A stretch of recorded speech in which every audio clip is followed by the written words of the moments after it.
Assalamualaikum warahmatullahi wabarakatuh. Semangat pagi anak-anak semua. Gimana kabar kalian hari ini? Semoga selalu dalam keadaan sehat walafiat. Amin ya robbal alamin. Selamat bertemu kembali dengan Bukun dalam pembelajaran biologi. Hari ini kita memasuki KD baru, yaitu metabolisme. Dan untuk kali ini, karena materi metabolisme sangat banyak, kita bahas dulu tentang enzim. Sebelum kita mulai pembelajaran hari ini, mari kita berdoa agar apa yang kita pelajari hari ini bermanfaat. Apa saja yang kita pelajari dalam bab ini? Perhatikan peta konsep berikut. Metabolisme meliputi dua hal, yaitu katabolisme dan anabolisme. Katabolisme terdiri dari respirasi aerob, yaitu yang membutuhkan oksigen, atau yang kita kenal dengan respirasi saja. Jadi kalau kita respirasi, itu artinya respirasi aerob. Dan respirasi anaerob tidak butuh oksigen atau biasa disebut fermentasi. Fermentasi sendiri terdiri dari fermentasi asam laktat yang terjadi di hewan dan fermentasi alkohol yang terjadi di tumbuhan. Sedangkan anabolisme terdiri dari fotosintesis dan kemosintesis. Apa yang dimaksud dengan metabolisme itu sendiri? Metabolisme adalah semua reaksi kimia yang terjadi dalam tubuh makhluk hidup.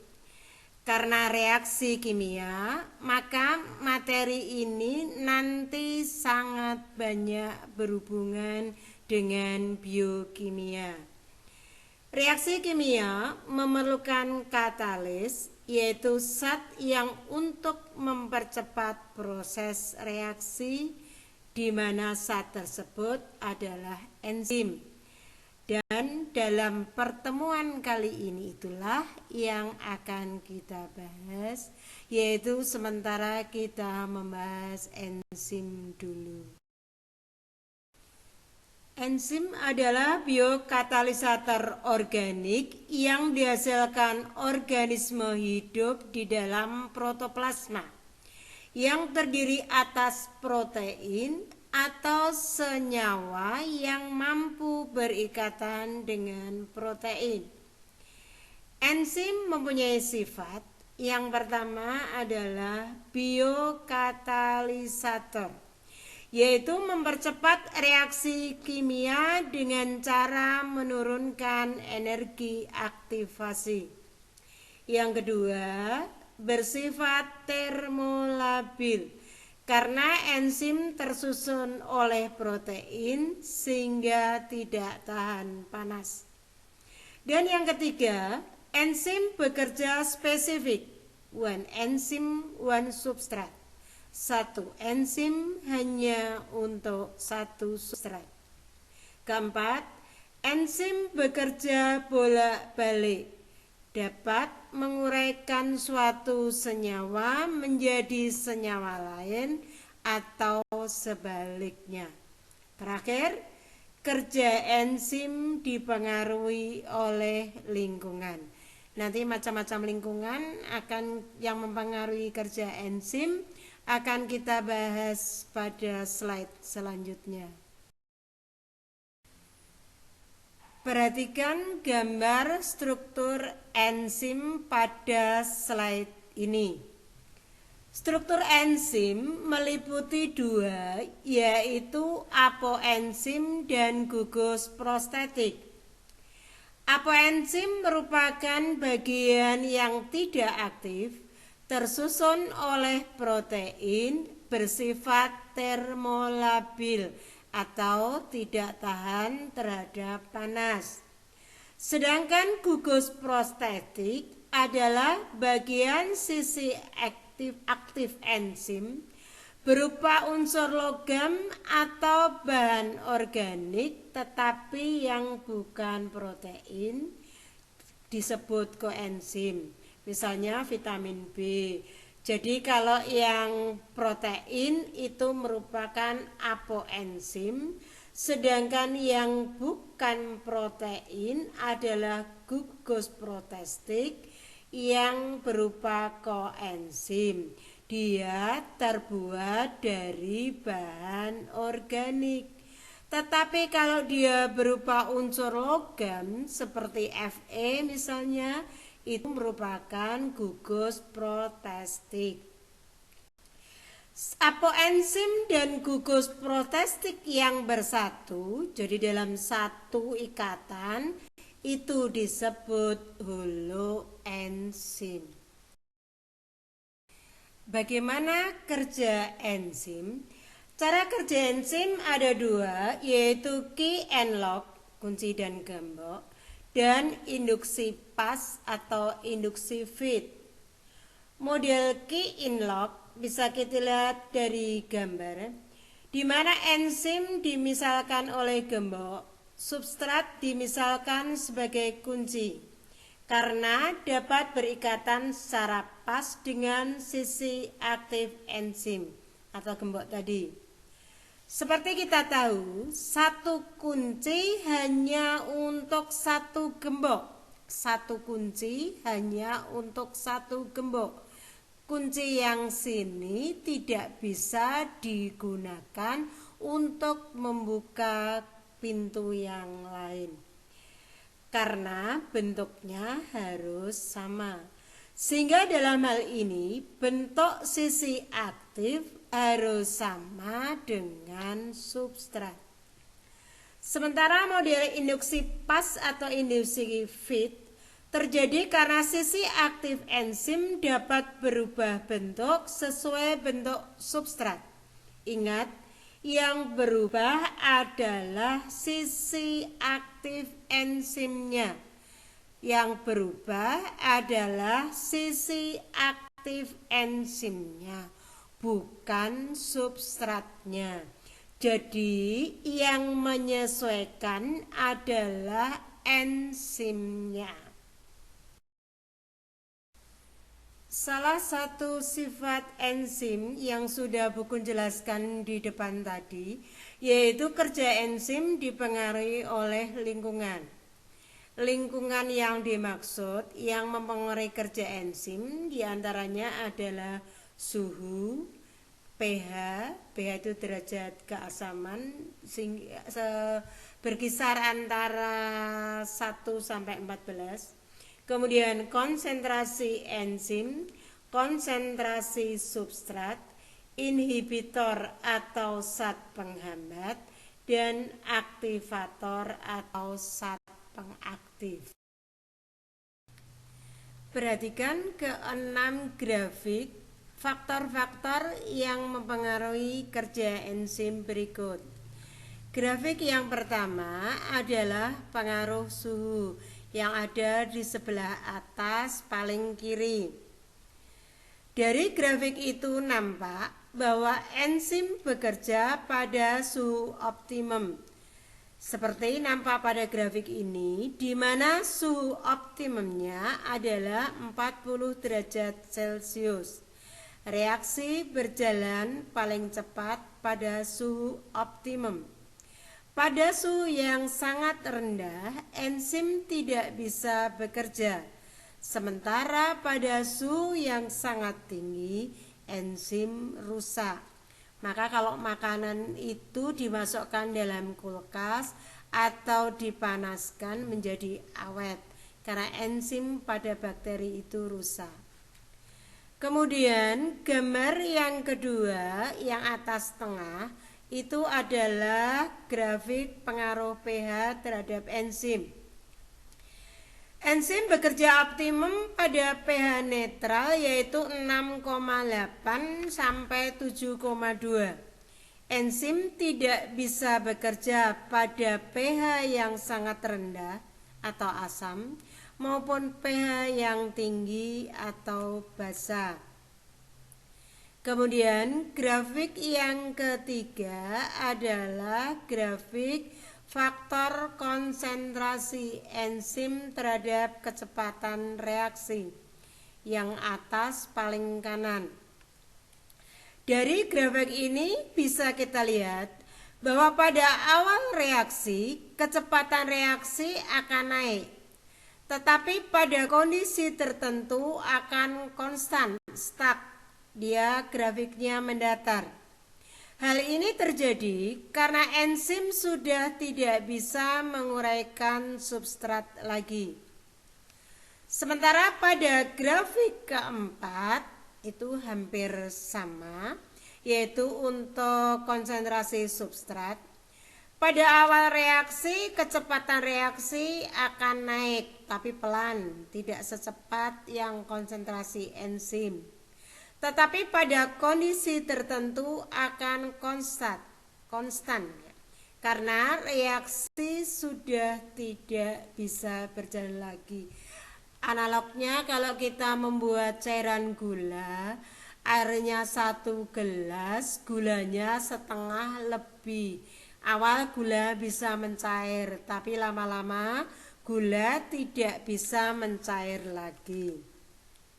Kemudian gambar yang bawah tengah, yang bawah tengah itu adalah inhibitor, yaitu penghambat kerja enzim. Dari grafik itu, semakin banyak inhibitor, maka reaksinya semakin lambat. Grafik yang terakhir adalah aktivator, di mana aktivator itu mengaktifkan reaksi enzim dengan substrat dengan cara menurunkan energi aktivasi. Jadi kalau ada aktivator, kita lihat grafiknya, energi aktivasinya akan turun.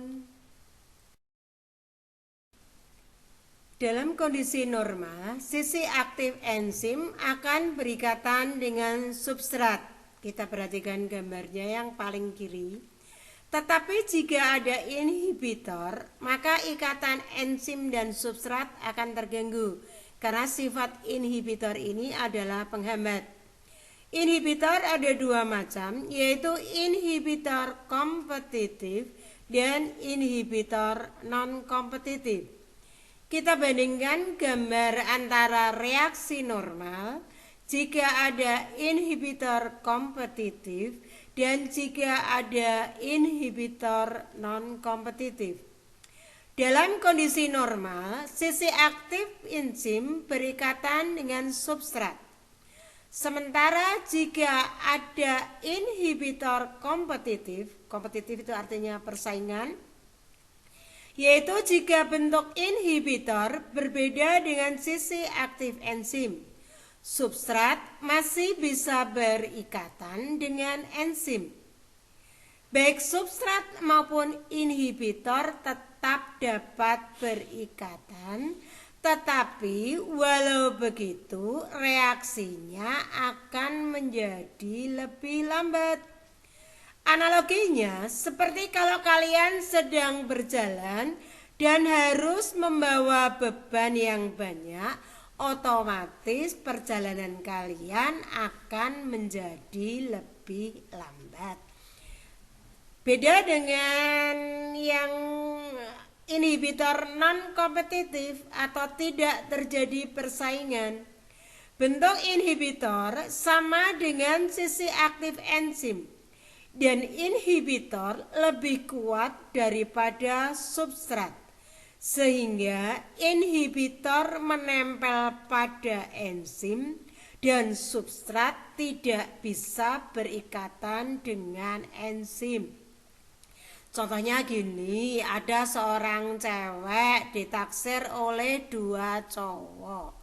Yang satu cowoknya itu dia deket, sering nyurati, sering boncengkan. Sementara cowok satunya itu tidak pernah ngapa-ngapain. Otomatis yang diikat oleh cewek itu adalah yang sering boncengkan. Nah, peristiwa ini contohnya waktu di kelas 11 dulu, kalian pernah mempelajari tentang peredaran darah, di mana jika tubuh kita kemasukan karbon monoksida CO, maka CO tersebut akan berikatan dengan Hb. Harusnya Hb berikatan dengan oksigen. Mengapa seperti itu? Karena CO itu lebih kuat. Dia sebagai inhibitor. Sehingga kita akan mengalami kematian jika CO berikatan dengan Hb. Jadi CO di sini adalah sebagai inhibitor non-kompetitif. Setelah kalian pelajari tentang enzim tadi, Bukun berikan aplikasi soal tentang enzim tersebut sebagai tugas kelompok. Untuk membaca tabel hasil percobaan enzim katalase seperti tertera dalam slide berikut. Jumlah kelompok 2-3 orang. Kelompok boleh beda kelas. Jadi jumlahnya bisa 2 atau 3 dan boleh beda kelas. Ingat, kerja kelompok adalah melalui diskusi lewat medsos, bukan bertemu langsung. Karena ini masih pandemi, jadi kita harus jaga jarak, jauhi kerumunan. Gitu ya. Perhatikan tabelnya, kemudian simak pertanyaan berikut ini. Dari tabel tadi, lakukan analisisnya. Di sini sudah Bukun berikan pertanyaan clue sampai itu loh. Mengapa dengan pelakuan 1, 2, 3, 4 menghasilkan tabel seperti itu, gitu ya. Dari awal sampai akhir itu adalah clue pertanyaan untuk menyusun analisa. Nanti analisanya disusun dalam suatu paragraf berdasarkan clue tersebut. Jadi lakukan analisisnya. Kemudian setelah itu buat kesimpulannya. Tulis dalam buku tugas, beri nama siswa dan kelasnya. Ingat, siswa dan kelasnya ditulis di buku tugas. Kemudian hasilnya difoto, screenshot hasil diskusi kalian kalau kalian tadi. Kemudian kumpulkan lewat aplikasi ini. Satu kelompok cukup mengumpulkan satu saja. Oke?